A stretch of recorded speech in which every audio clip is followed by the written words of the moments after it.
Concernant la crise sanitaire que nous avons connue ces quelques dernières années, un passage complètement inédit, en tout cas pour nos générations, la situation semble évoluer. En Suisse, un pays limitrophe du nôtre, on apprend ces jours-ci que les autorités de ce pays abandonnent les recommandations concernant une certaine piquette. Si vous voyez ce que je veux dire. Alors on est sur YouTube, donc il va falloir parler en langage codé, mais je vous fais confiance pour décoder. On apprend également que l'Allemagne, un autre de nos voisins, déclare ces jours-ci que cet épisode sanitaire est terminé, ni plus ni moins. On apprend également que de l'autre côté de l'Atlantique, on s'oriente vers... Alors concernant le grand pays, on s'oriente vers une fin également des mesures exceptionnelles qui avaient été prises pendant cette période qui aura duré plusieurs années.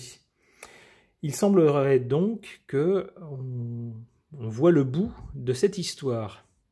Je voudrais interroger les cartes à ce sujet. Alors on voit qu'en France, on n'en est pas encore tout à fait là, même s'il y a eu une évolution, en particulier concernant le personnel soignant, vous voyez ce que je veux dire, mais on n'a pas encore officiellement de déclaration nous disant, eh bien, ça y est, cette mauvaise série, ce mauvais film est terminé. On n'en est pas encore là. Alors, j'aimerais interroger justement les cartes au sujet de ce coco. J'interroge le tarot de Marseille.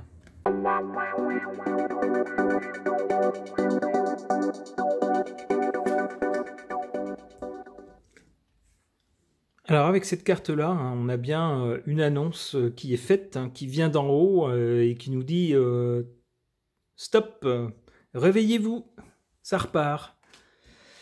Avec le jugement, c'est bien ce genre de choses. On a bien une annonce qui nous tombe dessus. Et là, on a bien la roue de la fortune qui annonce un changement, c'est-à-dire les quelques années qu'on a vécues, avec des conditions particulières, eh bien, on en voit la fin puisqu'on voit que la roue tourne. On nous fait une annonce, puis... Alors avec l'ermite, on nous dit quand même que tout ne va pas se finir instantanément. L'ermite induit souvent une notion de temps, de choses un peu difficiles, un peu qui s'étalent dans le temps. Donc on a l'impression que pour nous, en tout cas ici en France, le retour à un état plus normal va se faire progressivement, mais pas sur un coup de trompette.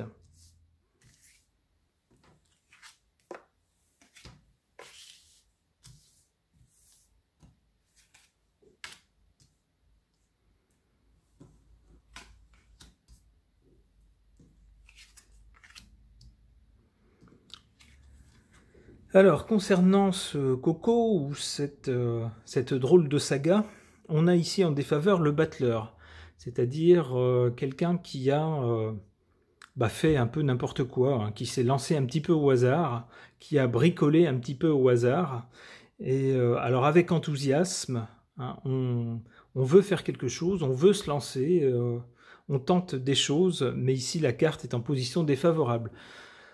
Ce qui semble nous dire, en clair, qu'on a surtout fait des bêtises. Ou des choses qu'il ne fallait pas, qu'il n'aurait pas fallu faire. Ici, en position forte, on a le pape avec ses adeptes. On a donc eu, tout autant, pendant toute la durée de ce passage, de ces quelques années, des gens qui se sont posés en gourous, en sachant, qui ont été entourés d'admirateurs, on peut le dire. Donc des gens ici qui ont... alors contrairement à l'empereur qui est une autorité de pouvoir réel, ici avec le pape c'est une autorité, on pourrait dire plutôt spirituelle. Alors j'y vois ici, moi, plutôt certains spécialistes, peut-être des médecins de plateau, par exemple, ou des spécialistes autoproclamés, etc. Ou des gens que peut-être on a propulsés par intérêt.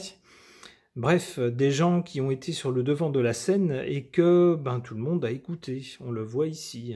On a des adeptes qui ont religieusement suivi les recommandations de ces personnes. Alors pourquoi est-ce que ça peut être favorable? Ça a pu être une chose favorable. Alors qu'on soit d'accord ou pas d'accord avec les mesures qui ont été prises, qu'on ait même éventuellement des preuves qu'il aurait fallu faire ci ou pas faire ça, etc.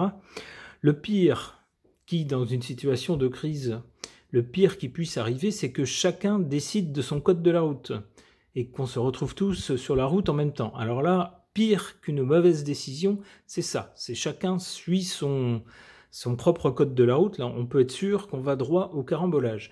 Alors là, avec une carte comme ça, et des gens auxquels tout le monde plus ou moins obéit, eh bien, on a au moins une certaine cohérence, une certaine unité.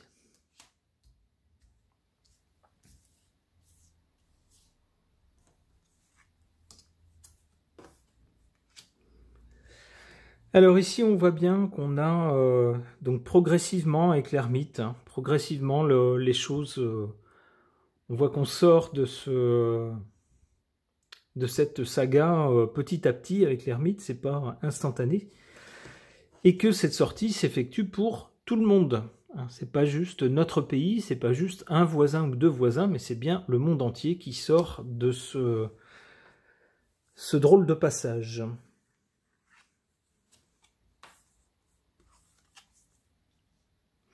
Avec la force, il semble qu'on en ressorte plus fort. Alors ce qui m'étonne un peu, parce que j'ai plutôt eu l'impression que ce drôle d'épisode avait un peu lessivé nos pays.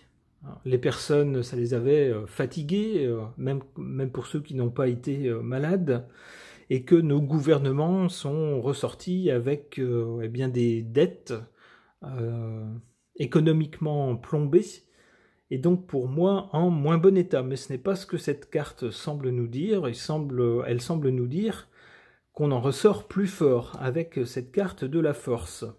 Alors peut-être s'agit-il des personnes qui, elles, ont résisté à, on va dire, toute cette folie ambiante qui en ressortent plus forte. Ça peut être ça.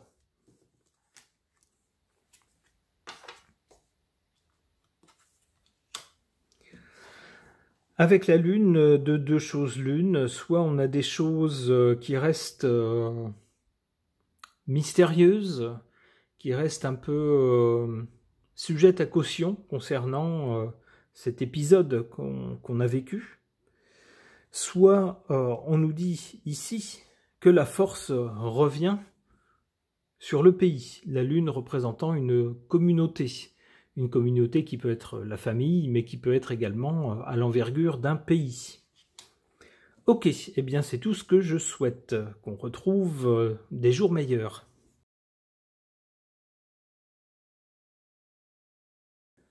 Concernant ce coco, dont il semblerait qu'on arrive à la fin, j'interroge l'oracle Polynésia.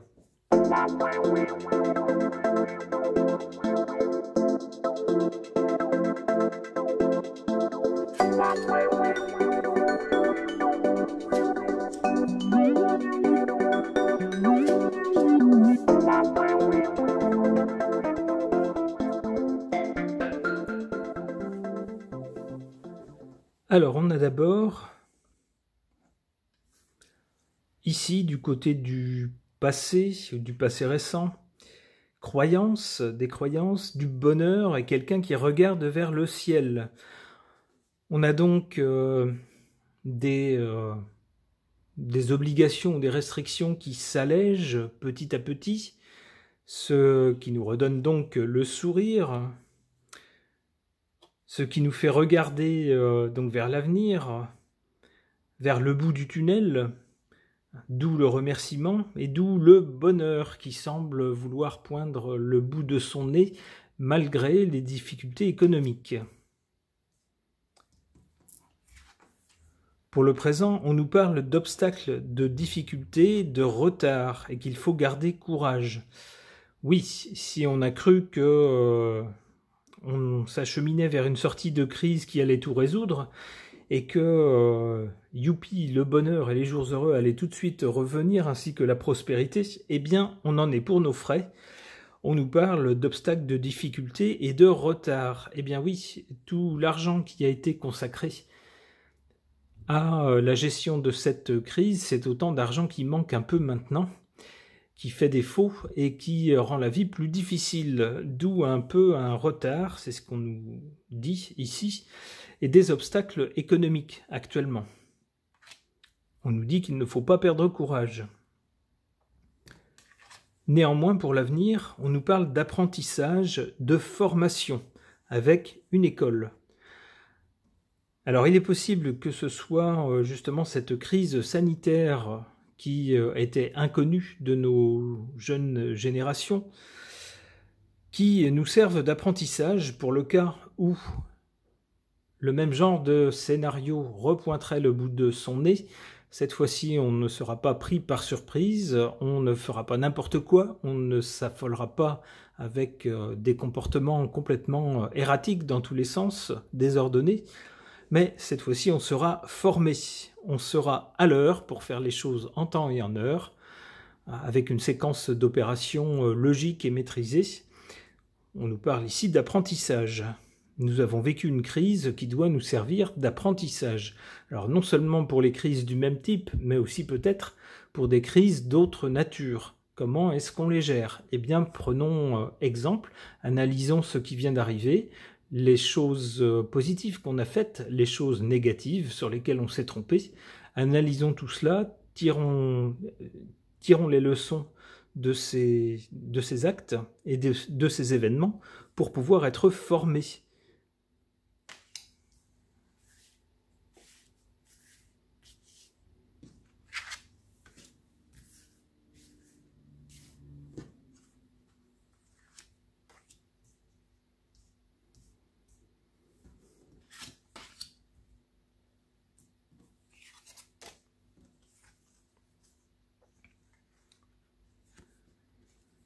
Ici en négatif, on a la carte du partage et du rassemblement. Alors s'il y a bien une chose qu'on nous a dit et répété pendant cette crise, c'est qu'il fallait éviter de trop se rassembler et de trop partager, eh bien en l'occurrence la vilaine bébête qui flottait plus ou moins dans l'air ou dans nos poumons, on ne sait pas trop. Et donc d'éviter de faire des fêtes et des célébrations à tire-larigot. Alors on notera quand même que ceux qui nous l'ont dit ne sont pas forcément ceux qui ont le plus respecté cette consigne. Bref, en tout cas donc cette carte en défaveur ou en position faible, on saura à l'avenir que si le même genre de crise se reproduit, il faut éviter bien sûr de se transmettre la vilaine bestiole les uns les autres. En revanche, en position ici favorable, en position forte, on a la carte justement de la force, de la ténacité et du courage. C'est-à-dire que lorsque ce genre d'événement nous tombe dessus et tend à nous renfermer, à nous isoler, à nous éloigner les uns des autres, avec des restrictions qui sont désespérantes, qui plombent également notre économie et qui plombent l'avenir, eh bien il ne faut pas désespérer. Il faut garder son calme, il faut garder de la force de caractère, de la ténacité en se disant je vais aller jusqu'à demain et demain je vais aller jusqu'à après-demain et chaque jour qui passe me rapproche de la fin de cette période. Il faut juste tenir bon. Ce serait dommage de laisser tomber alors que si ça se trouve la fin est proche.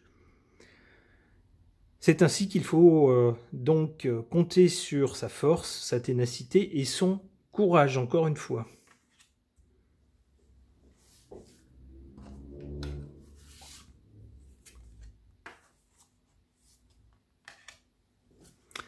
Pour l'avenir, donc, on nous dit que cette fois-ci, si jamais ce genre de crise se reproduit, on sera formé, on aura fait l'apprentissage des choses à faire et à ne pas faire dans ce genre de crise. Pour l'avenir également, on nous parle ici d'alliance, d'engagement et d'alliance. Bien sûr, on l'a vu, nous particulièrement les Européens, on a vu que dans un premier temps, la réponse était complètement désordonnée, avec des pays européens censés travailler ensemble, mais lorsqu'un malheur arrive ou qu'une urgence arrive, c'est au secours, courage fuyant et chacun pour sa peau.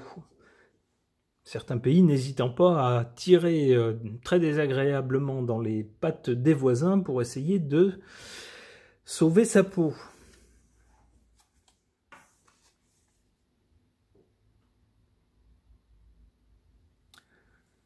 Ici, on a une sorte de gestation de quelque chose de nouveau. On nous parle de créativité, de sommeil, de solitude et de quelque chose de grandiose. C'est-à-dire qu'il ne suffira pas de s'allier, que les pays travaillent ensemble, hein, décident de travailler ensemble de manière coordonnée face à une crise nouvelle qui pourrait nous frapper, mais que ça doit nous servir également à remettre en question peut-être certaines choses, certains fonctionnements que nous avions et qui ont prouvé leur inefficacité, voire leur côté nuisible, et peut-être laisser le temps à une fois cette crise passée, une fois qu'on en aura tiré les leçons, qu'on en aura compris les tenants et les aboutissants, laisser tout cela mijoter pour créer quelque chose de nouveau. On nous dit de grandiose.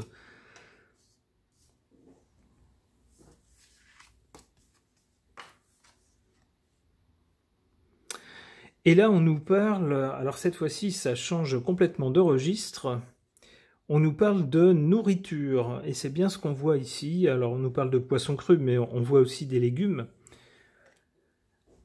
Alors, j'interprète cette carte de façon symbolique. Moi, j'y vois des éléments naturels. L'alimentation, c'est une façon toute bête de jouer sur sa santé. Bien sûr, on le sait, si on se gave de malbouffe, on va dire, d'un certain type de nourriture en évitant d'autres éléments nutritionnels dont nous avons pourtant besoin, c'est comme ça qu'on peut se créer un terrain favorable à des maladies, voire directement des maladies.